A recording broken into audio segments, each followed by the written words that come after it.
of all, very rare. That there may be millions of enlightened persons, persons who know that they are a spirit soul, and there may be millions of mixed devotees whose devotion is mixed with fruitive activities, speculative knowledge, or mystic powers. But those who are engaged in the cultivation of other spiritual benedictions, up to and including liberation, cannot be considered pure devotees because they have some selfish desire besides offering devotional service to the Lord. Remember, the definition of pure devotional service is anyabhilashita shunyam, that there is no mixture of other kinds of desires, because the devotee is so satisfied, so spiritually pleased, is in so much ecstasy just by offering devotional service to the Lord, that he has no other desire, he has no other need. Try to understand how this works, okay? If I gave this example so many times. If I have $1 million, then I'm not concerned with $5 and $10 and $100 problems. Okay? I have $1 million, so all those small problems are automatically taken care of. So if I have the bliss, the ecstasy of pure devotional service, this ecstasy is so fulfilling. See, this is the thing that's not directly mentioned in these verses. But we see the behavior of these devotees, that even though they have the offer of such material benedictions or even liberation, they say, oh, no thanks, I don't really need that. So what kind of state does a person have to be in before they can act like that? You see? A person who is in pure devotional service, in the state of prema, they are so much in love with the Lord that they are completely satisfied. In fact, their satisfaction is overflooding from their hearts in the form of ecstatic emotions, that they don't need anything else. They don't want anything else. Anything that would distract them from their service would be a step down for them. They don't want it. They reject it, actively reject it, even liberation. Because basically if you accept any form of liberation, you have to change your situation, change your body, adjust to so many new circumstances and so on and so on. And this is a distraction. They view this as, oh, I'd have to interrupt my hearing and chanting to travel to the Vaikuntha planets and accept liberation? Oh, no. No, let me just stay here and continue my devotional service.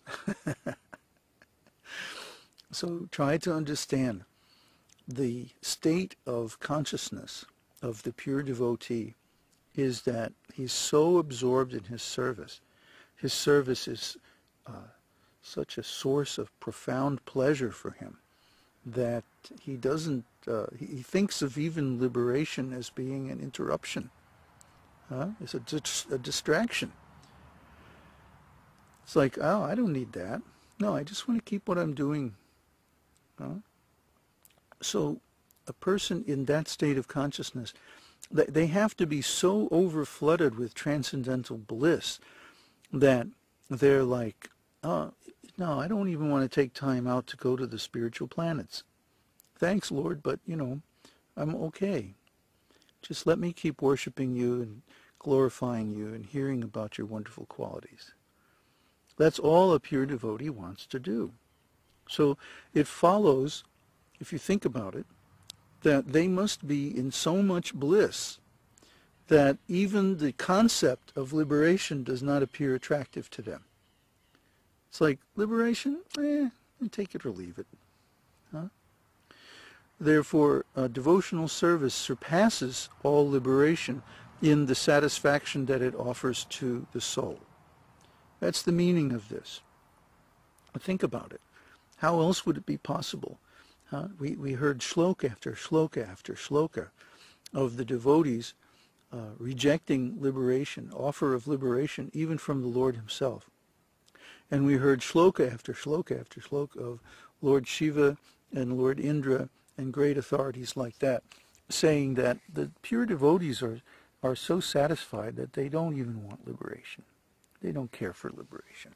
Even the Vedas themselves, they were saying like that. So we can understand that the pure devotee is very, very rare, because Krishna does not give this benediction to just anybody. He only gives it to those who are completely pure in heart. What does it mean to be pure in heart? It means that a person has no selfish desire. They're not trying to get anything out of their devotional service. They don't care for material benefits like religiosity, pious activities, economic development, sense gratification, wealth, power, fame, beauty, knowledge, renunciation, or any mystic opulence or mystical power or yogic abilities. They don't care for even liberation. Now, what to speak of the other kinds of liberation? They especially don't care to become one with God, because that would be the end of their devotional service. If you become one with God, then how can you worship God? You have to be separate from God, have a separate individuality, a separate identity. This is required for devotional service. So the devotees never accept or even consider merging into the existence of the Lord. They view that as hellish, because they would have to completely give up their devotional service. And even the other forms of liberation, they're sort of like, no, I don't really need that. Because they're so satisfied, they're so ecstatic, they're so filled with pleasure by their pure devotional service. Now again, there's a distinction between pure devotional service and mixed devotional service. And you might say, well, pure devotional service is just like regular mixed devotional service, only more so. But no, actually there is a substantial difference in quality between the two. Someone in mixed devotional service, where they still have some desire for fruitive activities or empirical, speculative, philosophical knowledge, or yogic powers and stuff like that, different kind of material opulences or liberation, that person is still hanging on to some selfish desire. They still want to benefit personally by their offering service to the Lord. So Krishna does not bestow his ultimate benediction. Krishna does not accept them. He does not appear to them. He does not. He keeps himself in the background. He doesn't come out and say, "Okay, here I am. I accept your service." Rather, he accepts their service through some other authority or agent, like the guru, or the scriptures, or the process of varnashram dharma, the social system of the Vedic civilization. But he himself does not appear. He does not give them darshan. This is very significant, that when the devotee becomes absolutely pure, then Krishna appears. Up until then, he keeps himself hidden. He likes that game a lot. He likes to hide and watch everything. So when he is finally pleased with the devotee, then he comes out and he says, "Okay, here I am. I accept your devotional service. Now you're a pure devotee." And what's the difference? Before then, the devotee may have some idea of his eternal spiritual form and identity, but it's not absolutely clear. But once Krishna appears and reveals himself, he also reveals the eternal identity of his devotee. And because when you see Krishna, you don't see just Krishna.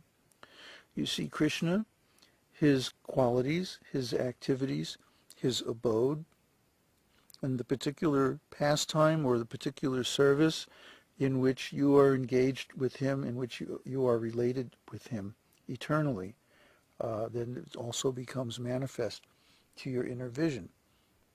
It may not happen in a flash. It may take some time for all this to be revealed. But yet the appearance of Krishna, Krishna Darshan, is the milestone, is the opening of the gate of liberation. So if these devotees are being offered liberation and they're rejecting it, then they must have something that's already as good as liberation. You see?